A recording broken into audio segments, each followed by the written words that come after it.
Kathi-Sue Rupp, and thank you for having me. And I would like to thank Jeff and Danielle for bringing me in.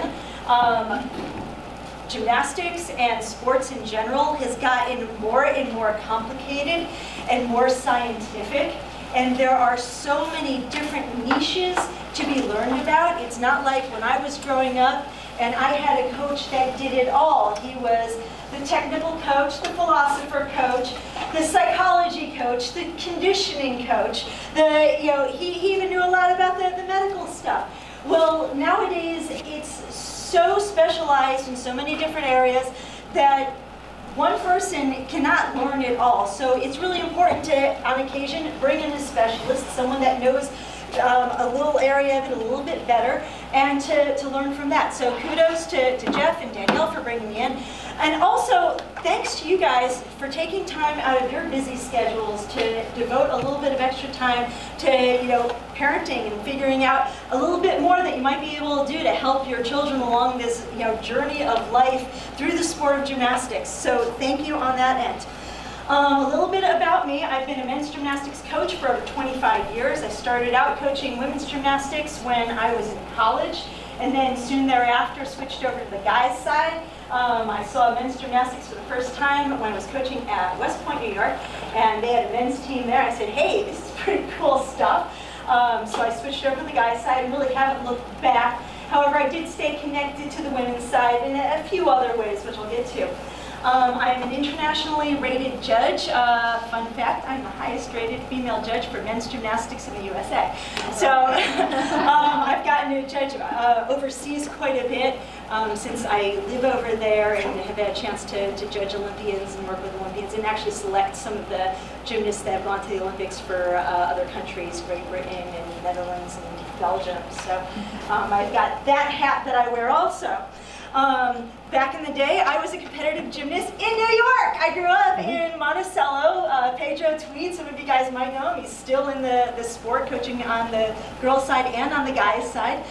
He was my coach growing up, and a lot of my philosophy and outlook comes from what I grew up experiencing with him, which I think really helped to round me out and give me a healthy perspective on the sport too. Not take everything so seriously all the time. But the next thing is, when Jeff asked me to come in, I said, hey, can I talk to the parents? Because this is the thing that I was actually looking forward to the most, because this is near and dear to my heart, because I also was a parent of a competitive gymnast. So I feel your pain. My daughter grew up in this sport from itty bitty. I have two daughters. The older one took a few classes earlier on and decided, hey, this isn't for her, and hey, that's cool. You can do other things, and she went on to do more with music and a few other things, which was great. And the other one, she was like a little mini me and decided this was going to be her passion in life. And she also has a little bit of the music going on, and she's actually followed in my footsteps and become a men's gymnastics coach and judge. So she's doing well on that end, and she has another job on that end. But they're now grown up, but I've been through the phase that you guys have been through. So again, I feel your pain. I've had to watch her struggle with mental blocks. I've had to help her work her way through injuries. And sometimes even in situations with coaches where we didn't always have the same philosophical ideas on how things should be approached. So, in fact, she was one of the motivations for me to get into sports psychology. Not only for me as a coach to be able to work with my gymnasts a little bit better, but also to help her through some of her struggles, but do it in my role as a parent. So, I'm on the men's side, I coach men's. I never coached my daughter directly, and it was really important for me to know when I should have on that coach hat and when I should have on that parent hat, and be able to switch between the two and know when they should overlap and when they shouldn't. So I've added on another hat, that sports psychology consultant hat and mental skills coach hat, and I'm glad to be here in that capacity. Two other things about me. I am from a military family, not my parents, But my husband is in the military. He's in the U.S. Army. We're currently stationed overseas in Belgium. But as such, we've moved around a lot. So I've worked in a lot of programs, not just in the United States, but also overseas.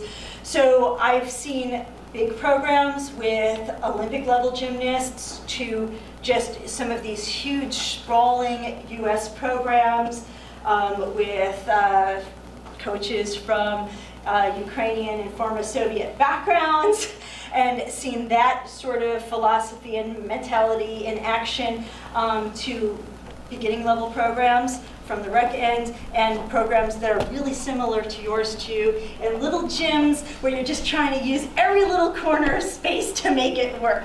And I'm also a active musician. I play handbells. Where that comes in and ties in is it's performance under pressure. So being able to perform at your best when you need to in front of other people, there's a lot of similarities between that and gymnastics performance. So I've gotten a chance to talk to most of you already. So I've got an idea of where we're coming from, and a lot of you have older children than what I was expecting, but that's cool, and we will adapt on that end. I'm glad to hear that we've got a lot of other activities going on, and sounds like we've got some good balancing going on as far as families go, which is really kind of tough to do. So let's think back a little bit for when you got your child involved in gymnastics, and why did you get them involved in gymnastics? So think back in those early days, 5 years ago, 10 years ago for some of you. Why'd you get your kids involved in gymnastics? Keep them out of trouble. Keep them out of trouble, all right? What else? The outfit was cute. What is that? The outfit was cute. It was adorable. I had more room to put on it. All right. What else? What were you hoping for them to get out of gymnastics? Fun, I think, because she was doing flips without learning the right way to do it. Exercise. Okay, so I heard confidence. I heard to learn proper technique so you don't die. Energy release. Energy release. Let's burn off some of that Good stuff. exercise. Exercise, good fitness. Okay, cool. Anything else? All right, so we had a bunch of these things. Learn perseverance, facing their fears, building character, setting goals, all those sorts of things. Yeah, anything else you want to add on to there? The one thing I never hear is win. We don't get our children into the sport because I want them to win. I want them to be the best necessarily. So, something to keep in mind. So, one day the coach said to you, my child has talent. Let's start them in the competitive program. And thus, the coach-athlete parent triangle began, and you had this wonderful relationship. And as everyone stays in their role within this triangle, it can work well. As I said before, I wanted to learn how to help my daughter to become the best she could be and help her through in my role as a parent. There are certain things on all of here that the coach is best suited to approach, and then there's other things that the parent is best suited to approach, and then there's other things that the athlete will learn as they go along. So, their neurological development is going to happen. The coach is very well suited to develop the strength, the flexibility, to develop the technique. But there's a lot of things that you as the parent can help facilitate through. How to learn, building the resilience, building their character, and the lessons that they can learn through gymnastics. These are the things that you can help them with. So we want to help them learn from their experiences, their successes, and their setbacks. The setbacks is probably the hardest one. How do you deal with the failure? What do you want your child to learn from the setbacks? When things are not going so well, what are the things that you're hoping they're learning from this? When life goes, first, that's going to happen. So perseverance. Assess what caused the setback, or to be able to learn from it. Okay, so we want to look at it, we want to assess. figure out, so reflect back on it. To improve. To improve, okay. And what about the successes? What are the things we want them to learn from the successes? That they won, that they're the best? Well, they worked for it and then they got, they succeeded. Okay, so that there was effort that came through with that, and because of the effort, that's where the success came from. And how are you measuring the success? Hard work pays off, and, They- a rack for the medals. Yeah. Hanging the medals in the bedroom is a good one. Now, the next question is that how do you get them to realize that? Especially when you're talking about something with perseverance and trying to put forth the effort. If you're just telling them, well, if you tried harder, you could have gotten there, or you just need to tough it out and keep on going, that's not going to get very far. If you're telling them, no one likes to be told what to do. So how are you going to draw that out of them? We usually videotape the competition, and then we sit down as a family, and she sits there and watches like how the other gymnasts perform, and she reflects back like, so it's like a, kind of thinking about, okay, I could have done this, this is how she's doing it, I need to work harder. But we record the whole competition when we go to Jersey or wherever we're going. Okay, all right. And also, all right, let me give you another approach too. I'm helping you to think about how you can do this differently. I'm doing it by asking questions. Yeah, so if you ask the right questions, you can draw it out of them so they're the ones that are coming up with the answers. And when you ask the questions and it's their answers, then they're starting to take ownership of it. And then it becomes a motivator for them, because then it's their idea that they want to do better, because they're the ones that are making that realization. So as we go through, try and think of what are the questions, how can you approach this from a way where instead of you telling them all the answers, which is really quick and easy, that's the easy way of doing things. You can see it, it's right there in front of you. And the same thing as a coach too. It's so easy as a coach to just tell them what they're doing wrong, or tell them how to do it right.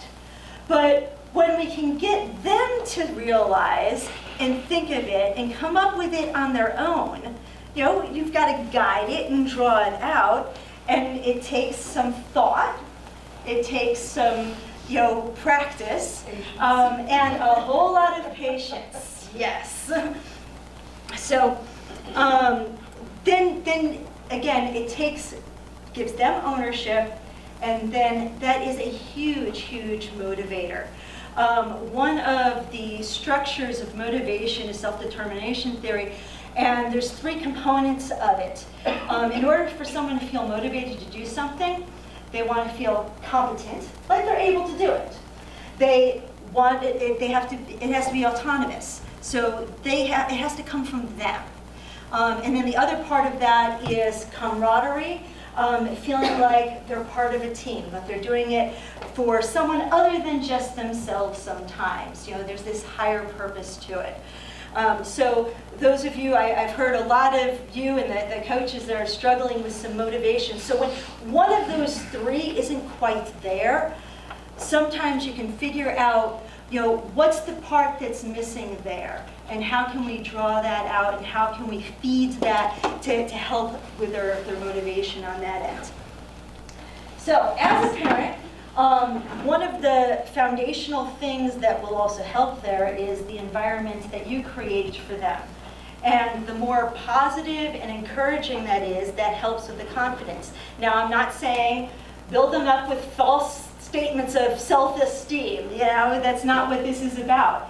Give credit where credit is due, and don't give credit for what's not there yet. And just acknowledge, the ability level that they're at. But it's not your job to be the critical one. This is a job, oh my gosh, gymnastics is a judged sport.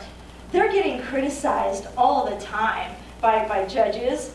Their coaches, part of their job is to tell them what they're doing wrong in order to help them to do it right. So sometimes they can just word it with what you need to do in order to do it correctly. But other times you've got to look at, well, what are the errors too?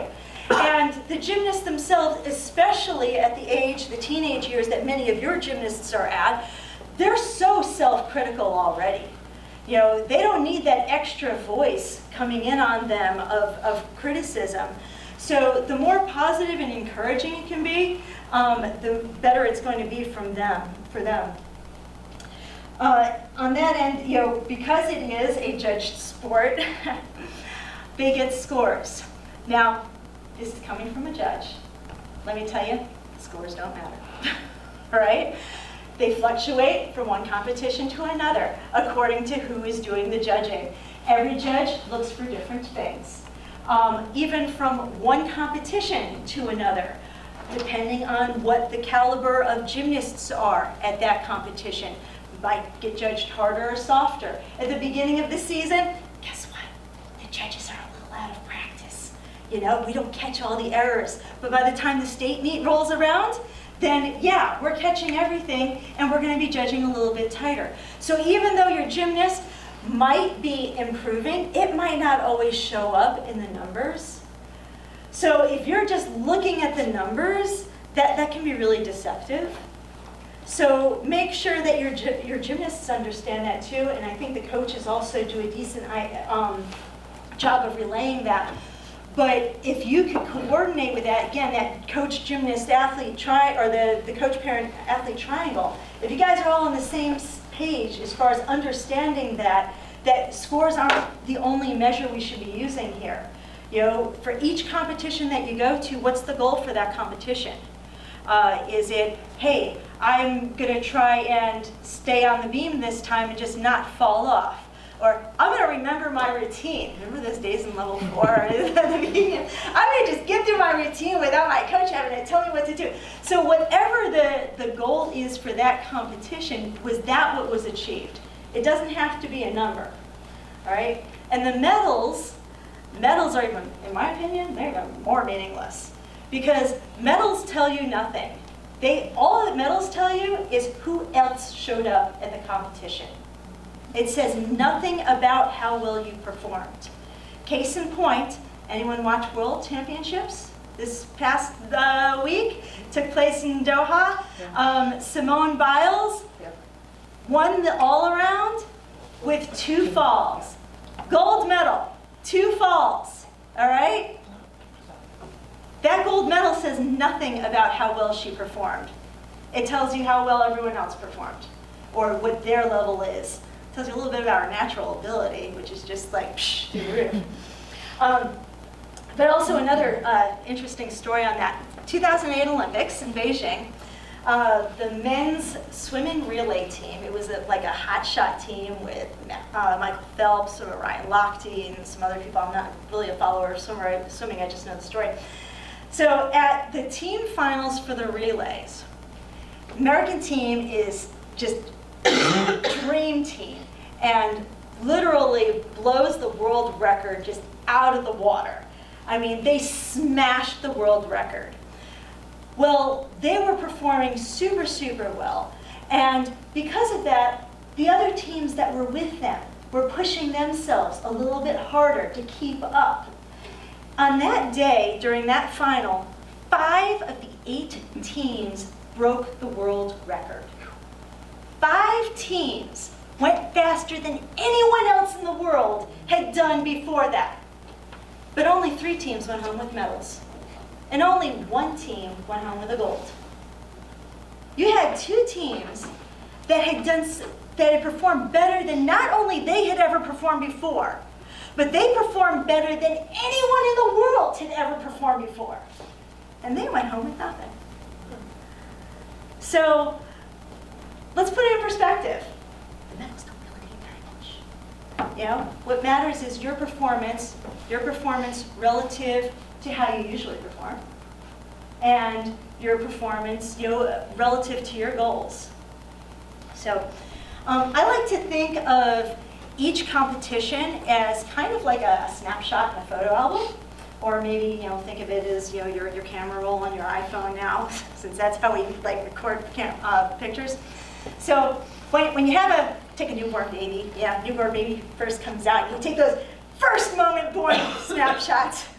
Well, let's face it, they're kind of ugly, They're all red and all slimy and wrinkly and all, it's not necessarily the most aesthetically beautiful picture you'll ever have of your baby, but it's a precious moment and one that you want to save and one that you want to remember.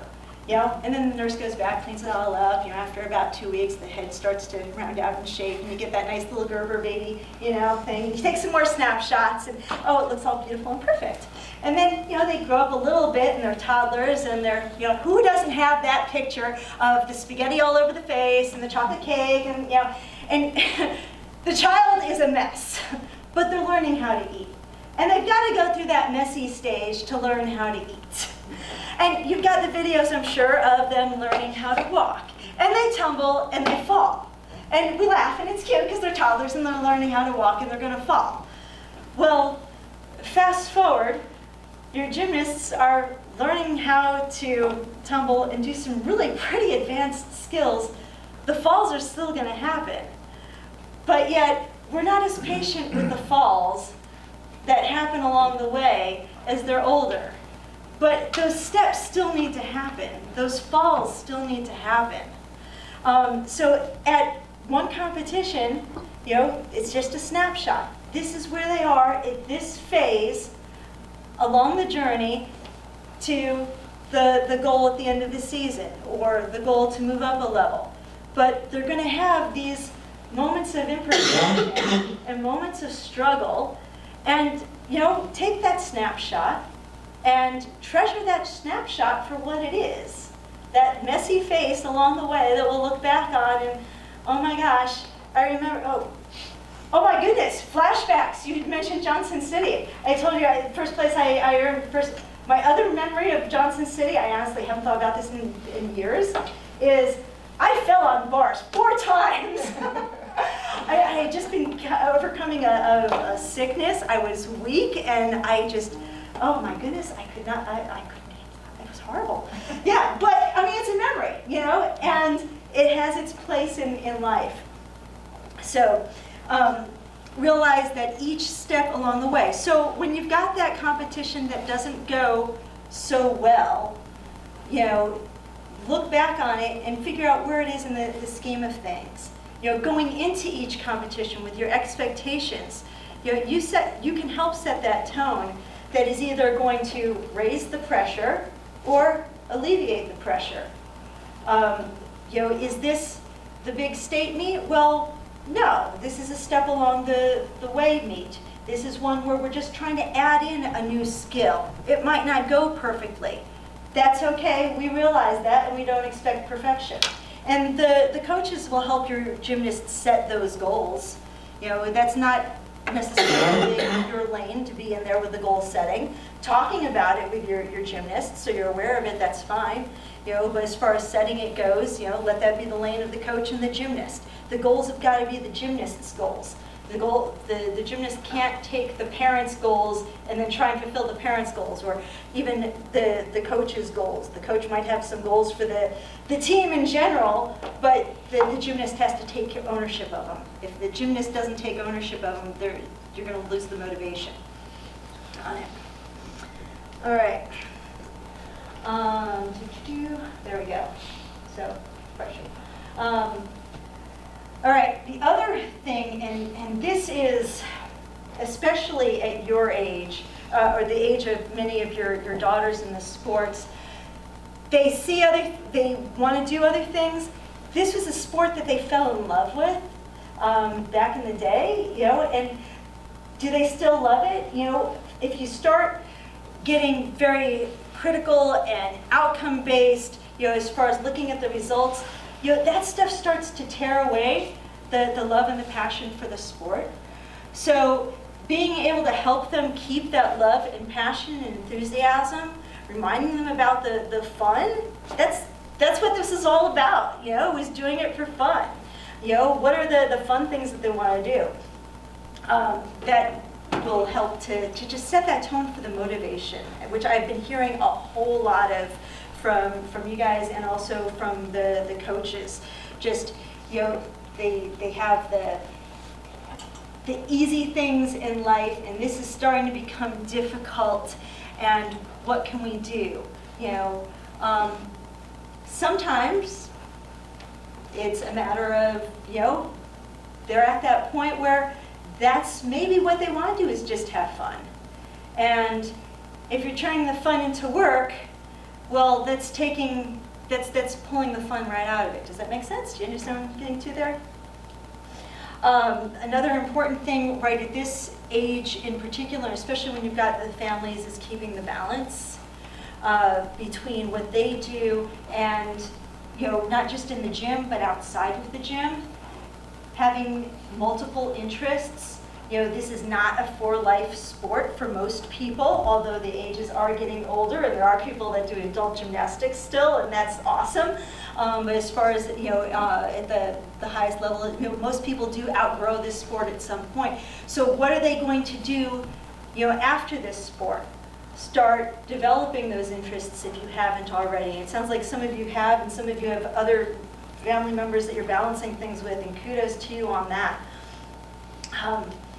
So help them to establish an identity outside of the sport. I always make sure to word things as, you know, I'm Kathi-Sue, I do gymnastics, not I am a gymnast. Because when you're thinking of it as I am a gymnast and your whole identity is wrapped up in that one element, then when you start doing not so good at it, then it's an attack on your identity. It's an attack on who you are.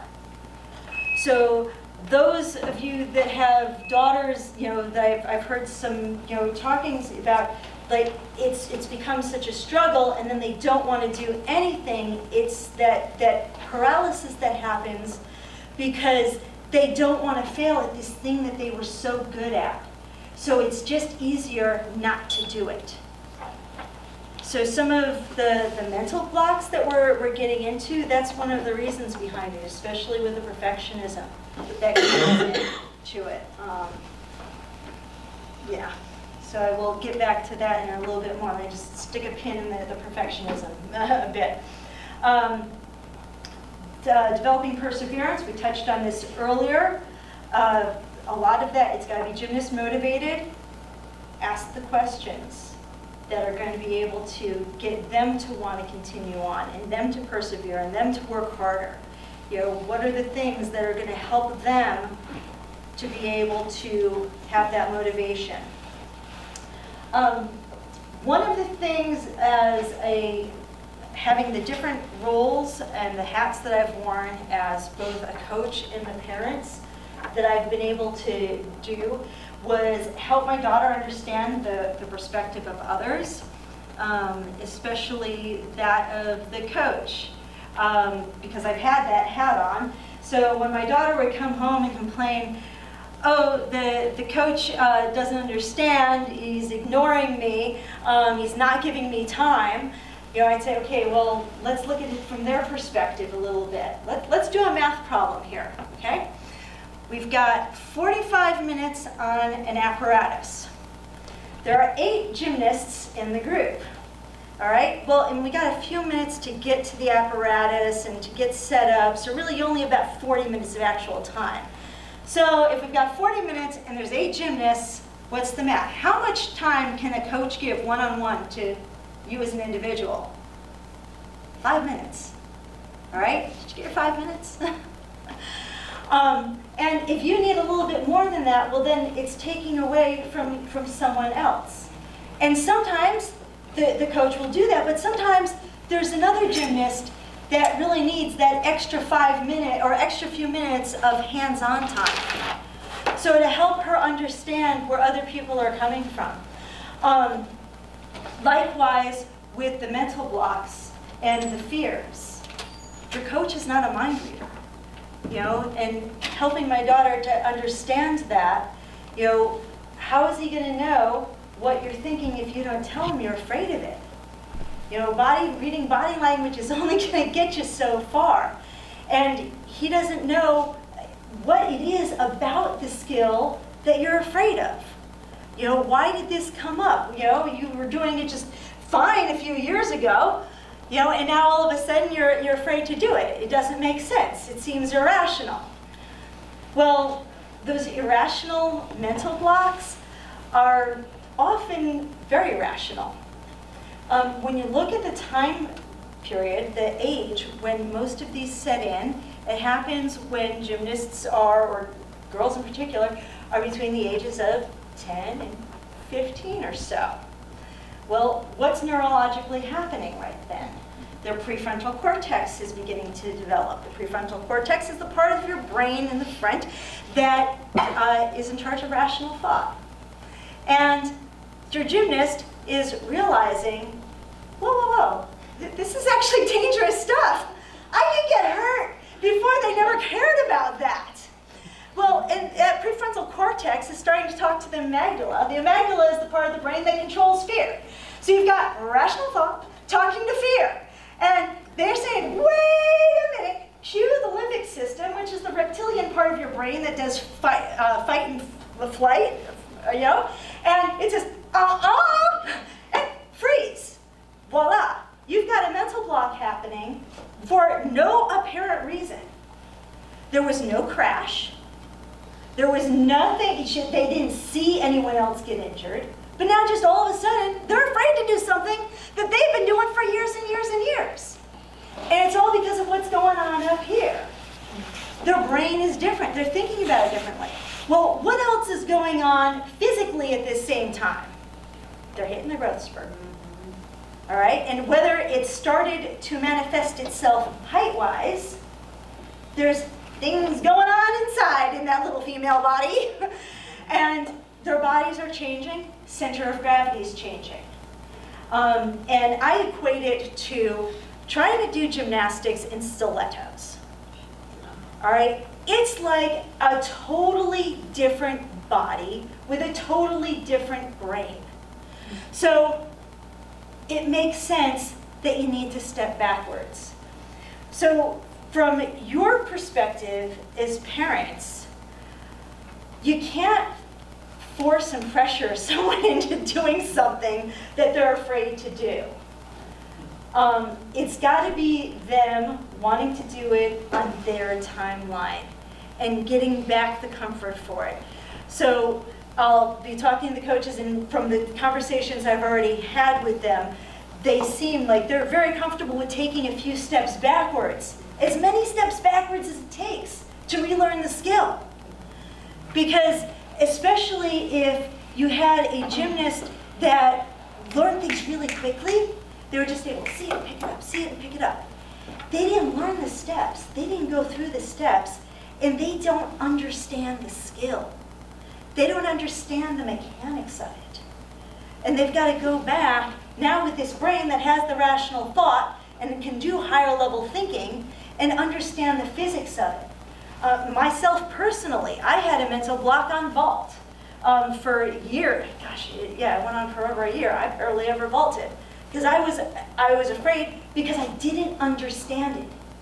One day, the brain kicked in, said, this is dangerous, and I couldn't understand the mechanics of the flipping around to get to my hands in this amount of space. The ironic part is that the turning vault, oh, I got that. I understood that one. It was just directly on, and when I was trying to picture it in my brain, I kept on picturing it going wrong. No wonder why I didn't want to do it. So now in retrospect, I know the ways to fix that, and some of it is watching videos of other people doing it, understanding the technique, getting them to think about the technique, which is things I'll talk about with the coach.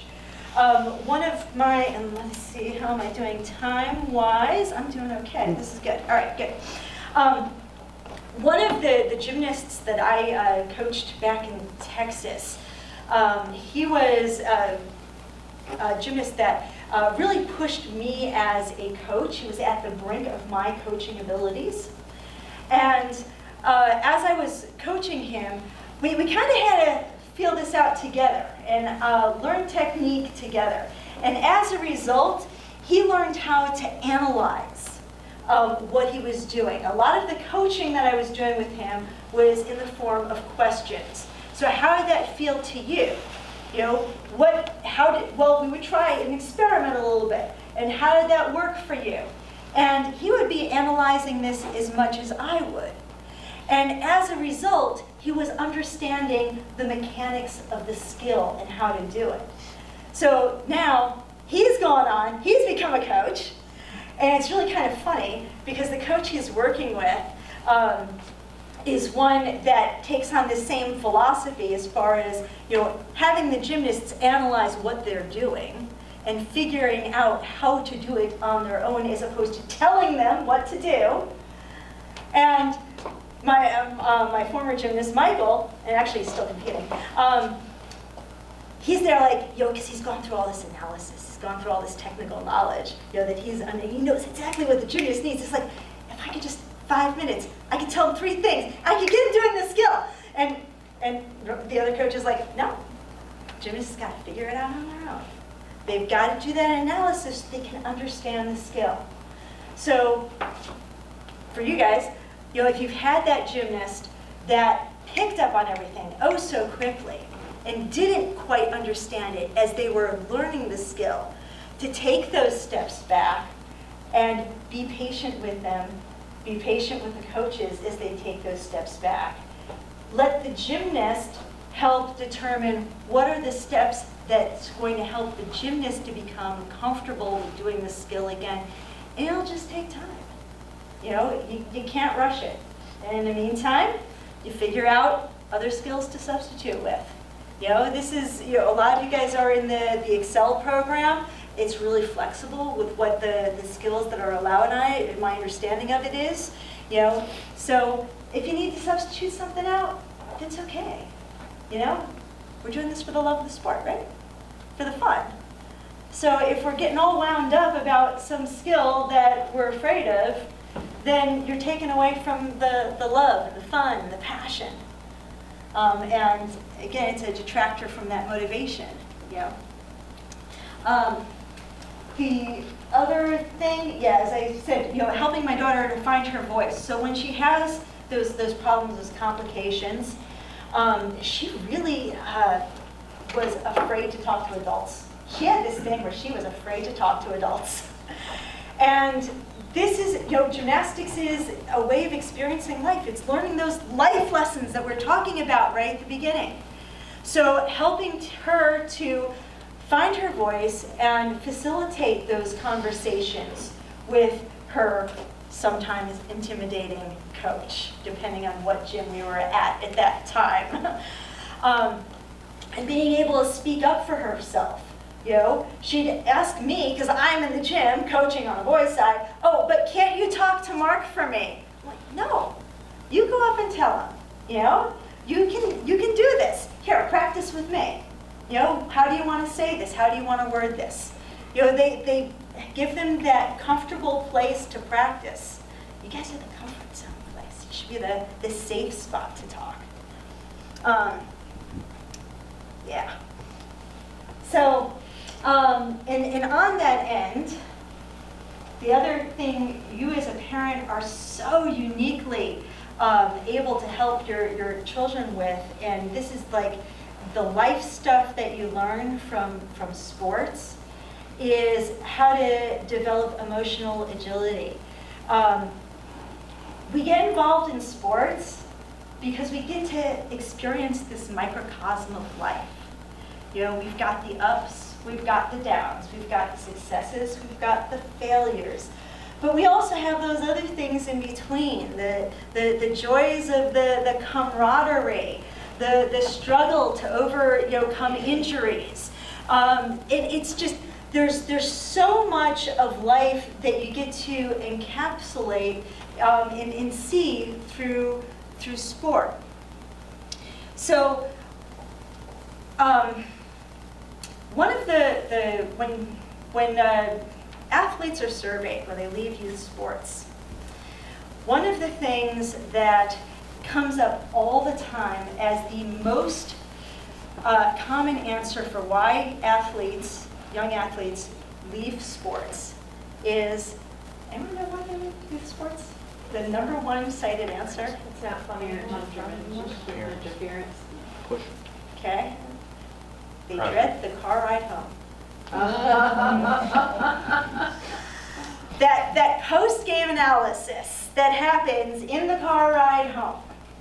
So this, developing the mental agility are some things that can make that car ride home give you some different directions to go, as opposed to the post-game analytical, what did I do wrong analysis. The gymnast is already in their head doing the what did I do wrong thing. So that doesn't need to be reiterated in the car on the way home. And some people have what we call a 2-hour rule. For 2 hours after a competition, not going to say anything critical. All right? We can look at other parts of it if the gymnast would like to. You know, a good go-to question is, well, how do you think you did? How do you feel about it? You know, and let the gymnast lead the direction from there. And sometimes they don't want to talk about it at all, and that's okay too. Just want to stay in that, their little, you know, that's part of what society is right now. But especially when you're dealing with the hard times, the falls, the I didn't live up to my expectations for myself, you know, when they are being super self-critical of themselves, and if they are willing to open up and talk to you about it, approach it with compassion and curiosity and courage. Explore the emotion a little bit. You know, this is why we watch movies. This is why we listen to music. So we can explore the emotions of life, you know? So we can see, we watch movies because, wow, this is like so interesting and fascinating to see someone that's been kicked down to the dirt and see how they bring themselves back up. That's why we watch sports as fans, because we see that struggle happening. Well, your gymnast is participating in the sport. They get to do it firsthand. So let's experience this firsthand. This is what it feels like. And it's not something to be, you know, shut away or in a, you know, or dwelled upon too deeply either. But if you can take that third person approach to observing how it feels a little bit, then it can help them to process how they're feeling. You know, if they're getting angry about their performance, well, what is it that makes them angry? You know, let's intervene. Let's find the triggers for that. And, you know, explore the emotions a little bit. Experience it. And revel in it, and whether it's positive or negative. But reflect on it a little bit. And use that as data. You know, use the scores as data. Well, what were those triggers? What were the things that, you know, set you off? You know, as use that as data for the future. So the next time, okay, I know that I get really nervous when, okay, well, we can recognize that sooner. Take that deep breath and stay a little calmer through it. And then you as parents also, when you're sitting in the stands and you're getting nervous and anxious, what are your triggers? What are the things that set you up for, on that car ride home, wanting to go into super analytical mode right away? What are the things that you can do to step back on yourself? And with that. So if we can find out what the triggers are, the stimulus, there's that little moment in there where we can decide how we're going to react to it. And are we going to react by, you know, shouting out directions or yelling? Or are we going to take that deep breath and figure out the question we can ask to help them figure out how to change what they're doing.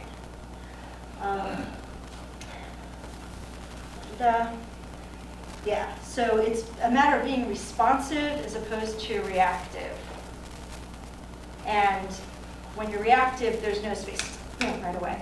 So if you're responsive, take it in, think about it, and then you can process and make a decision as to how you're going to react, which is all of this right there. So be aware of your triggers, and mindfulness, breathing. This is something I'll be working with the gymnasts with. Being able to take that calming breath and diaphragmatic breathing, as far as not just filling up the top part of your lungs, but breathing deep in a calming way to lower the heart rate, lower the blood pressure. Let's all be level-headed. You know, and this goes not just in the gymnastics end, but also at home. I know you guys, you know, they're teenagers. We have those moments. And if you could just take that moment in between, it's hard, but I get it.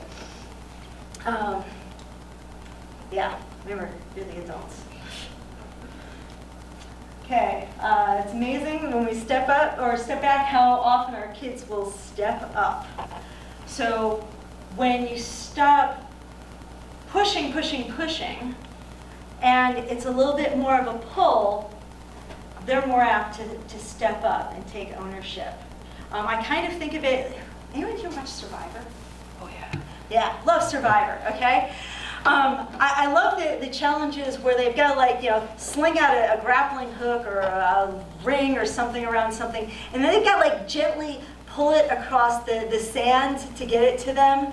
And if they pull too hard, it's just going to stay there, okay? And there's no way of pushing it along. So it's just that gentle pulling. And that's what I equate the questioning, you know, to your children, you know, as. You know, it's just these gentle questions that plant the seed to pull them along. So they can then want to come along, and they can want to do it. A few common sense things, just real quick. Don't send out an email when you're angry. Please don't talk negatively about a coach in front of your child. It undermines everything the coach is trying to do, all right? And remember, it's only gymnastics. It's just this little piece of life, all right? It's not the end of the world. One other thing, again, just real quick, if you see any of these things in yourself, you might want to just take a step back yourself and say, okay, maybe I'm getting a little bit wrapped up in the culture here, which is really easy to do. You know, are you, watch social media. What do you post on social media? Is it, you know, my daughter won gold ribbon, you know, gold medals? Is it, you know, or are there other things that you're acknowledging? Wow, what a comeback she made. After, you know, she fell twice, but then she nailed her next routine. You know, what are those send messages about what you're valuing. And then the other thing is, we have a meet this weekend. Oh, really? You're competing too? You're going to get up on the beam when you're Leo? So, you know, when you start describing things as we, that's just another, you know, red flag that, oh, yeah, maybe I'm getting a little bit too wrapped up. One of my gymnasts way back when gave me this poster a long time ago, Gymnastics is Life, the rest is just details. They're obviously very passionate about the sport. I came back to them and told them, pay attention to the details, all right? There is more than just gymnastics, and the details are really important. So make sure we've got the other part of their identity going on so everything isn't totally wrapped up in gymnastics, because again, when everything gets all wrapped up in one area, then any bit of failure becomes an attack on them as a person. That makes sense? All right, and this is my own personal coaching philosophy, which is what I will leave this official portion with. Gymnastics is an expression of life, and through gymnastics we learn about life, ourselves, and we shape the character of who we shall become and who we are. So, any questions, anything you want me to go into more that I did not touch upon enough with you guys, because that's that part of it. So let's talk. Go consistent. You know, it's more on lines with golf. You know, we want to do what we do as well as we can do it and as well as we usually do it. Because if you start trying to go a little bit farther than that, then you're going to go possibly over the edge. You're also trying to do it at the most stressful time. Exactly. You know, again, you know, how many times do you tell your child, go out and do your best? Try harder than you've ever tried before. You know, it's really counterintuitive to say, no, just do what you do in practice. And if you do as well as you did in practice, then that's that snapshot of where you are on that track. And don't expect to do better than what you've done in practice. And then we start to get another internal motivation happening. Because if they're not doing it during practice, how can they expect to do it better in a competition? So that's another one of those draw it out of them things. After all of these years of study that I did on the sports psychology end of things, there's a lot of things I would do differently. And one of the things that I would have done differently was, I'm going to show my age now, is when my children were growing up, this was in the time where it was all about self-esteem and making your child, if they believe they can do it, then they can do it, and a lot of positive, and not even encouragement, but you're good at this, and you've got so much talent, and you can do this. And I would praise what their abilities were as opposed to the effort that they put into it. And if I could go back, that would be something that I would do differently now, and that would be having more praise for the effort involved and how much they're working towards it as opposed to what they're able to do. And the difference is between what we call a fixed mindset and a growth mindset. A fixed mindset is, this is what I am, this is what I can do, this is my ability, and if I either can or I can't. I'm fixed. I'm either talented or I'm not. Whereas a growth mindset is one where I can work to become that. I can grow into this. I can change. So in a belief that I can change and I am in control of what I am capable of doing, as opposed to I'm able to do it. And that's another thing we see happen, especially with gymnasts, that they're tagged to go into the competitive program because they have talent. Well, also sometimes because they have that drive. But the talent only gets them so far. And unless you're praising the effort along the way with the talent, then when they get to the point where they're outgrowing their talent, they don't know how to work for it. But if you've praised the effort and the trying, then when they get to the point where they're outgrowing that talent and things are starting to become the struggle, you can point back to, well, remember when we were having that little bit of a struggle back here? If it was just a little itty bitty struggle, you were able to work your way through it. And you use that to work your way through the next thing.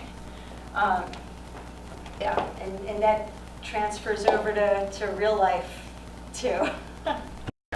At least on the guy's side. I'm a guy's chick. By the way, my name is Kathi-Sue. You can call me Kathi-Sue, KS, whatever. That'll be fine.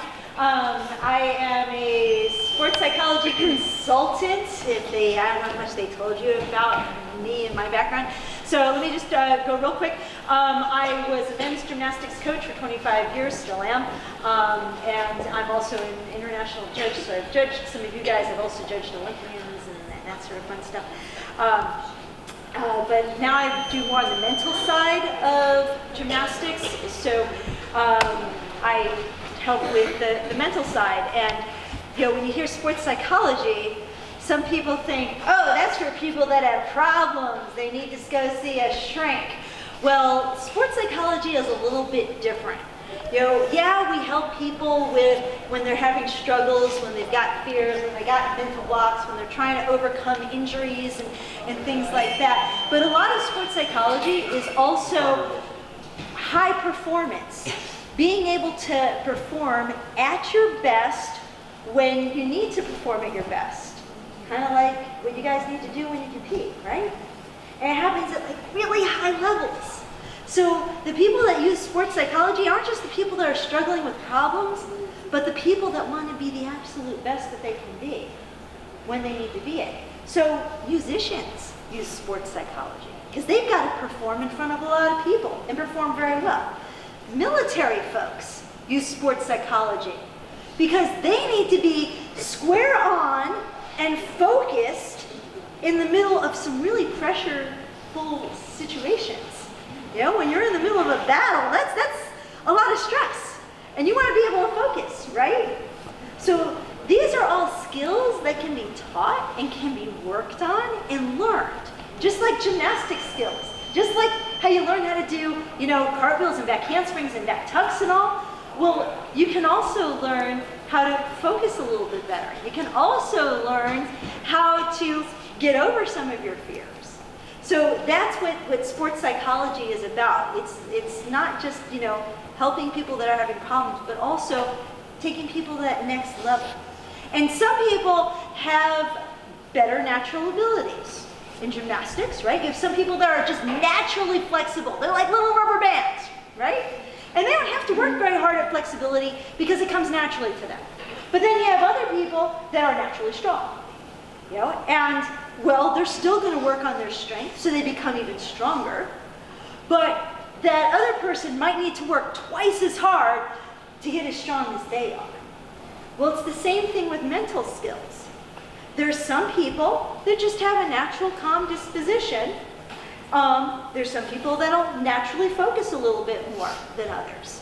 And there's other people that, well, they need to work a little bit harder in order to be able to focus and to pay attention and stay on track.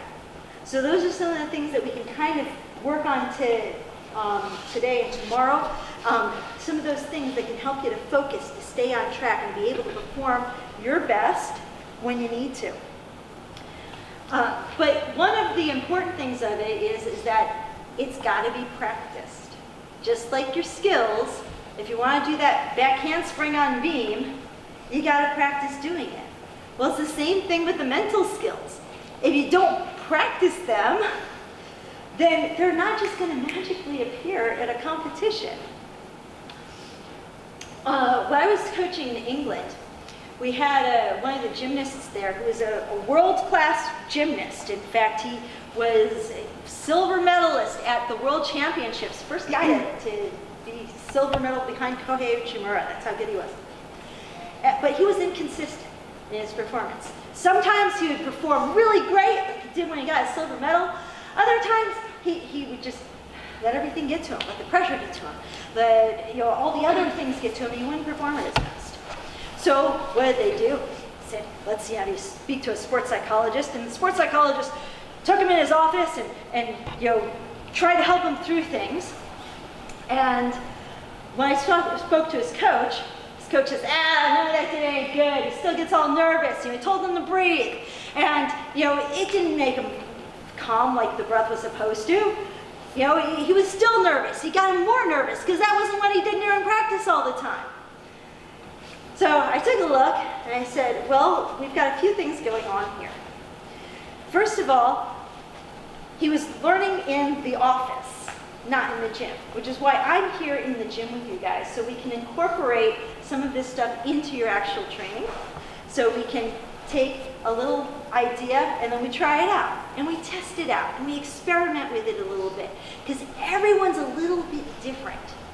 And just like there's some of you that are taller than others, so you're going to have a different technique on certain skills than someone that's shorter. Well, it's the same thing with how you think. So everyone thinks differently. Some people are visual learners, some people are auditory learners, some people need to feel it and are kinesthetic learners, so they need to do something in order to learn it. So with the mental skills, when we're working on some of this, play around with it, and we got to make it work for you personally. So back to my friend Dan. I watched him compete. I saw him go up to pommel horse. Before he competed, I saw him take this big breath before he went. And I said, yeah, I understand how that breath is going to make him more tense and nervous. He doesn't know how to breathe. No one ever taught him how to breathe, or if they did teach him how to breathe, they didn't incorporate it into his practice. So you guys all know how to breathe, right? You've been doing it all your whole lives, right? All right, everyone take a deep breath. Yeah, half of you don't know how to breathe. All right, so let's learn how to breathe. That's the first thing. A breath can calm you down. Breath is life, all right? And it is one of the best things, one of the easiest go-to things for when you're trying to do something that you're afraid to do, that you're nervous about doing, to calm you down. And let's just start right now with it. So when your lungs go all the way down to here, and when you fill them up, it's going to push all of your guts down and out. So put your hand on your belly, sit up straight, put your hand on your belly, and I want you to take a breath that fills not only up here in your lungs, but fills all the way down, and if you're doing it, it's going to make your hand go out. So breathe in through your nose, and out through your mouth. All right. We got enough space. Lay down. Sometimes it's a little bit easier to feel your belly move if you're laying down. Right? So, and hand on your belly, and in through your nose. 2, 3, and out through your mouth. Oh, I'm seeing some people tensing up in their shoulders. Relax the shoulders down, and in. Make the hand go up, and make it go out. All right? Stand up. If you're having trouble making this go out, try to kick the ribs out here. So as you breathe in, put your hands on your bottom 2 ribs and try to make those expand out. Again, everyone's a little bit different. The technique that works for one person might not work for another. So if that one wasn't working for you, try this one. Breathe in and breathe out. Okay.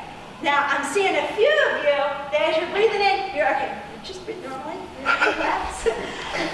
You watch too many Saturday morning cartoons and you see Wile E. Coyote or the big bad wolf take his breath to huff and puff and blow your house down, and he goes, and he sucks in the gut here and he fills up. Again, it's only filling up the top part of your lungs. So you're not getting nearly as much oxygen in your lungs as you could. Now, when you get oxygen into your lungs, when you've got this deep breath, there's a few things that are happening, all right? You're getting more oxygen into your lungs, which equals more oxygen into your bloodstream, which means more oxygen into your muscles, more oxygen going to your brain, which equals more power, more focus. Those are things you want, right? Especially when you're going to do gymnastics and do skills. Yeah, more power, more focus. Yeah, agree? Okay, thumbs up. But at the same time, if you're doing this deep breath that fills up your lungs all the way, then you're also lowering your heart rate. You're lowering your blood pressure. And if you do 4 to 6 of those, it will almost always have the response of lowering your heart rate and lowering your blood pressure, which is going to calm you down. So we've got a deep breath, which can give you more focus, more energy, and calm you down. Sounds like what you want for gymnastics, you think? Yeah, cool. Sit like that. Take a deep breath. And out. If you really need to calm, hold it there for a few seconds. So if you're really feeling a little bit anxious and jittery, breathe it in, hold it for the count of 4, and then let it out slowly through the count of 4. They always say in through the nose, out through the mouth. Frankly, again, I personalize it. I like in through the nose, out through the nose. That's what works for me. Again, personalize what I do here with you guys over the next day. It doesn't have to, everyone's not going to fit into this neat little box of the perfect way of doing things, because it's not perfect for everyone. And what's perfect for one person isn't going to be perfect for the other. So experiment, play with everything I talked to you guys about over the next day, and make it work for you. Figure out the ways that it works for you. And please, tomorrow, especially when we're on apparatus, and I get to come around and talk to you guys individually, I want you guys to tell me how you make things work for you. So if there's something that you've tried before and you're like, oh yeah, I do something similar to that, but I do it a little bit differently. I do it, like this. Tell me those little differences you do. I'm really interested to find out, okay? All right, so our friend Dan didn't know how to breathe. So we taught him how to breathe. But the other part of Dan not being able to, having all this stuff make him more nervous was that he wasn't doing it every day during practice, all right? Just like you have to practice your skills during practice, you have to practice the mental skills also. And have that be part of how you do your gymnastics. You want to practice the thoughts that you want to have in competition while you're in the gym practicing. All right, so we want to think about that. We want to think about how you think without overthinking. All right, so tomorrow we're going to be doing a lot of thinking. And yes, tomorrow we're going to be overthinking things, and we're going to be overanalyzing things. But that's just to learn the skills of the mental process. So it's kind of like the drills. You have to do drills, right? Where you take apart a little bit of a skill and you do a little part, and that's not the whole skill, but you're taking it apart and you're analyzing the skill in order to learn it. Well, we're going to do that with some of the mental skills. So just realize that that's what's going to be happening tomorrow. Yeah. So I talked to you about how the breathing brings about a response, how it calms, how it gives you energy. How you think can also have other bodily responses, physiological responses. So one of the things that's really cool is if you use something as a challenge versus a threat. All right, so if you're afraid of something and you find it threatening and scary, as opposed to if you think of it as a challenge, something I want to try and do and accomplish. Well, how you think about it and how you approach it, whether you're anxious, nervous, or whether you can think of that instead is, I'm excited about this, is going to bring about a change in how your body responds, so much so that 2 extra liters of blood can be pumped through your body a minute. That's like crazy when I heard that one. Because what happens is that when you use something as a challenge, your blood vessels open up. So you've got your heart rate increasing because you're excited about it, you're eager to do it, and you've got your blood vessels opening up. So you can get all this blood going to the muscles, all that oxygen going to your muscles, right? And it is flowing, and you've got more power, and you've got more energy. But if you use something as a threat, if you're scared of it, then all your blood vessels constrict. And you've got your heart rate increased, so you've got all this blood that's trying to pump, and your blood vessels are really bitty thin, and so your blood has nowhere to go. And that's where you start having all of these other responses where you start getting sweaty and you start getting more nervous about it.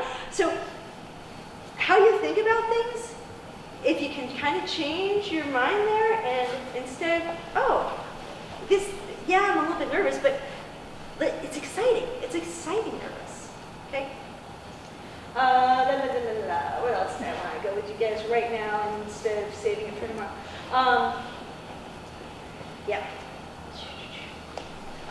As we're looking at some things today and tomorrow, there's a few different ways you can look at things. what perspective, and the more you can kind of just observe how you're thinking, the better it'll go. So first person is me, all right, and how I think about me.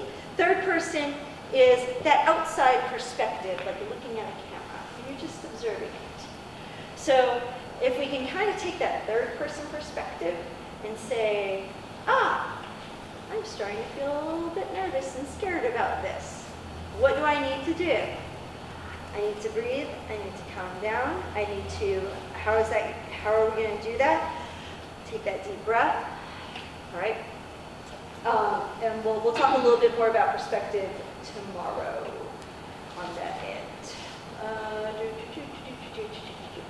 All right, so Dan was one of those guys that didn't always compete as well as he practiced.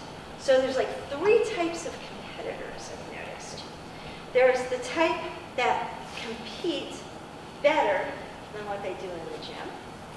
There's the type that don't perform as well in competition as they do in the gym. They do better in practice, and then when you get to the competition, they don't do as well. And then there's the ones that do the same as what they do in the gym. Our sport is different than other sports. This isn't like track and field, or swimming, or another sport where you're racing against the clock, where when you go to a competition, you're trying to do better than you have ever done before. All right? This is a sport where you're trying to be consistent. If you're trying to do better than you ever did before when you go to a competition, then you're starting to go into uncharted territory. And that's where mistakes can happen. I kind of think of it like this. Anyone here working your CHENANGO vaults? No, you're not working your CHENANGO. I don't even think you have your CHENANGO mat, which is fine. So this is a perfect example. This is a perfect example. So I am sure that your coaches here might have gone to a clinic and they might have learned how to teach your CHENANGO vaults. Do you guys know what your CHENANGO vaults are? Your CHENANGO vaults are the ones where you do a round off onto the board, and then you do a back handspring onto the table, and then you do some sort of back. Okay? Now, your coaches could go to a clinic and learn how to teach you your CHENANGO vault. And they could come over here and they could explain to you perfectly how to do your CHENANGO vault. And you could understand, I get it. All right, so I see it's round off just like on the floor, and then my back handspring just needs to go up a little bit higher to get onto the table. And you can totally understand how to do this as a picture it in your mind and know what's, you can understand it. Oh, but we don't have your CHENANGO mat to go around the vaulting board, so better not practice that. Better not practice that here, because that wouldn't be safe, all right? Well, you go to a competition, and lo and behold, there's your CHENANGO mat. We explained to you how to do it. You understood how to do it. So let's do our CHENANGOs at the competition.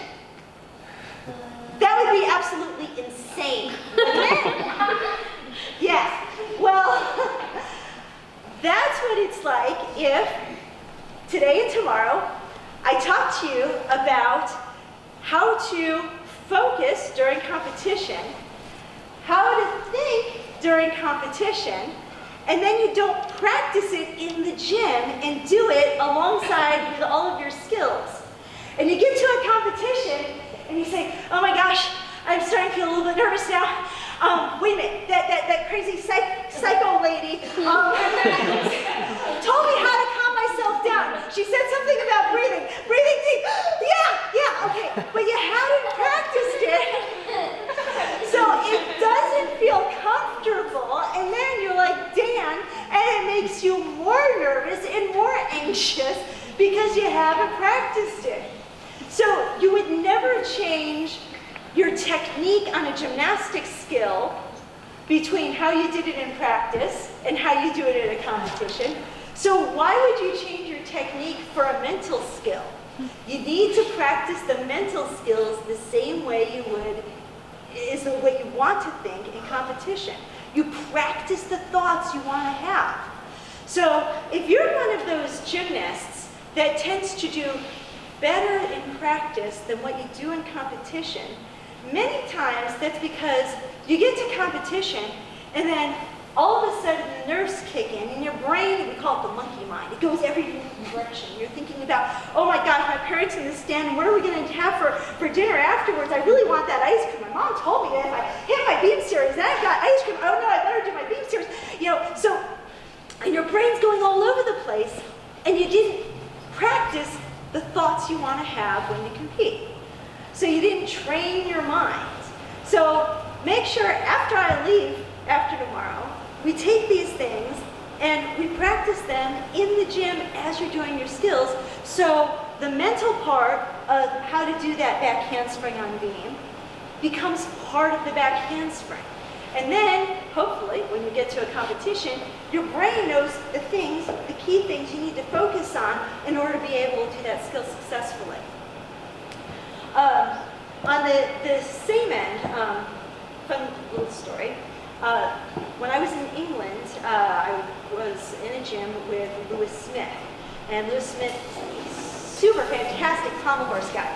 Won medals at 3 Olympics in a row. And he went for years without falling on pommel horse in competition. All right, have you guys ever gone like a whole season without having one fall on pommel horse? No. That's like saying I never fell on beam, right? In competition. Yeah, laugh. And that's what it is. Pommel horse is just like you. And he went years without ever falling on pommel horse. I said, Lewis, what's your secret? How is it that you just stay on all the time? And his answer was, I quit making it special. When I went to a competition, he quit trying to do better in the competition than what he had done in practice. He decided instead, what I've done in practice is good enough. That's where I'm at. That's the level I'm at. And I'm not going to try and do more than that, because then I'm going into that uncharted territory. I don't know what's out there, but I know what I can do. So there's an old adage, practice how you compete how you practice. And he really took that to heart. And because of that, he was able to just do what he does. Not trying to do any more of that. He's not in swimming. He's not trying to go faster. He's not in football or a contact sport where he's trying to hit harder. Just do what you do. We're more like golf. We want to be consistent. So part of that consistent is having the same consistent thoughts as you go along. How am I on time? Look, doing okay. So I got a few more minutes. Excellent. For those of you, I don't know if everyone's going to be here tomorrow, so let me just give you a quick little introduction on that. Oh, one more thing. Going back to our 3 types of competitors. So we have the ones that do better in practice than competition. A lot of times it's because your brain is all over the place during competition and you're distracted with your thoughts. The other side of that is the gymnasts that do better in competition than what they do in practice. And this is the one that drives the coaches crazy, trust me. All right? And a lot of times, those are your gymnasts that are really super talented, and they just don't have to try as hard during practice, and they can still do the skills. And then when they get to competition, they're actually finally focused, and they crank it up a notch. If you're one of those gymnasts, I challenge you to crank it up that extra notch during practice. Because if you could do that much better during competition, can you imagine how good you would be if you did that every day at the gym? Wow, that would be cool. All right, so tomorrow we're going to talk a little bit about and work with 2 concepts. So I'm going to just give you a quick intro to them so you can start